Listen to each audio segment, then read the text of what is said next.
Guys, isang mapagpalang araw at update natin itong Calax project sa Kawit papuntang Laguna. So guys, yan, makikita ninyo marami pa yung mga tulay na hindi pa natatapos, yung mga kalsada na hindi pa natatapos sa ngayon. Kaya pero ito kasing Calax na to, sinimulan ang project na to is nagsimula at 2022, bali 5 years na ngayon, magpa 5 years na. So yun guys, medyo matagal-tagal pa kasi dumadaan yung mga tagulan. Kaya subaybayan nyo lang to para ang magiging ending natin dito is napakaganda mula Kawit hanggang Laguna.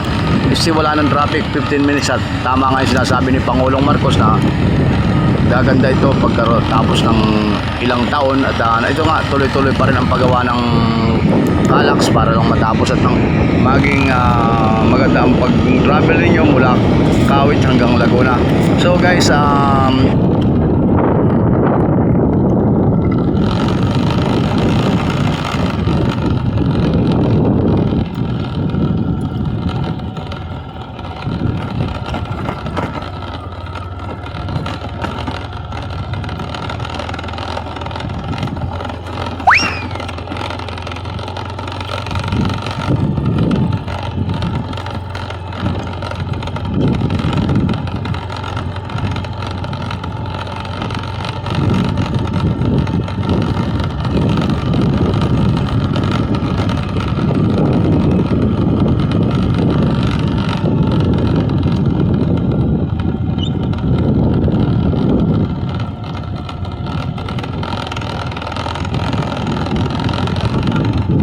at dito sa akin kinatatayuan at dito mayroon ng nabuhusan na kabilang porsyon.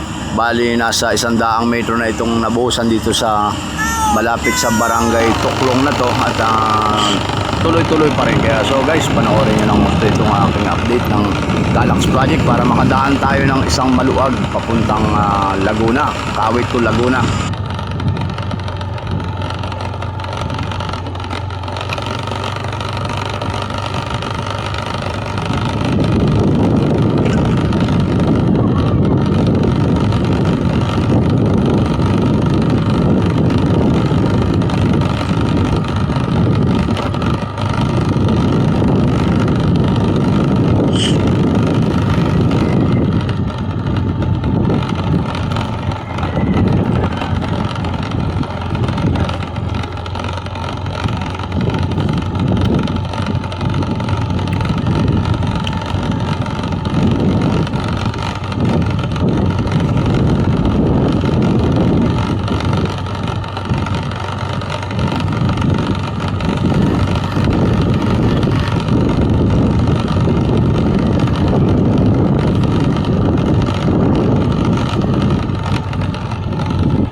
So yun, napansin ninyo mayroon ng simento na nandito sa isang portion sa area at mga 100 to 200 meter lang muna yung nagawa nila. Kaya subaybay nyo to guys.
So yun nga guys, nakita naman ninyo, kalaking trabaho pa ng gagawin dito sa Calax project dito sa Kawit to Laguna. Pero guys, sundan nyo lang para pagka natapos tayo dito, makakaano kayo ng daan na maganda. Kaya guys, samahan nyo ako sa aking paglalakbay. Kaya yan, at tuloy-tuloy pa rin tayo sa update ng ating Calax project ng highway na medyo makakatipid tayo ng ilang oras papuntang Laguna. Kaya guys, ito na.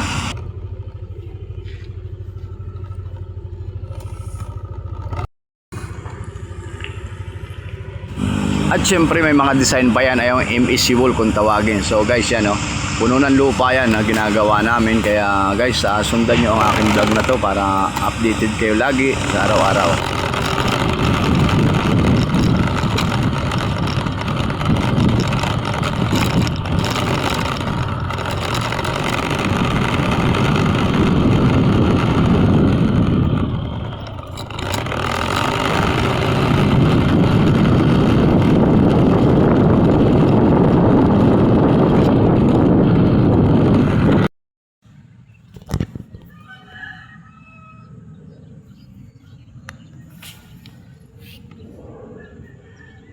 At yun nga guys, so napakalaking daming tulay pa at napakaraming pera pa ang kailangan natin dito magagastos. Kaya so guys, panoorin nyo. Paano guys, hanggang sa muli at update natin dito sa Calax project. Kaya so guys, kaunting ingat lang, paalala ni Road Strong Ride at paki-share na lang. At babay na sa inyong lahat. At kumusta ngayong araw? Kaya updated ko ng Calax project. Kaya sundan ninyo ang kasunod pa nating i-upload. Kaya guys, babay na sa inyong lahat. Happy days sa inyong lahat. Bye bye.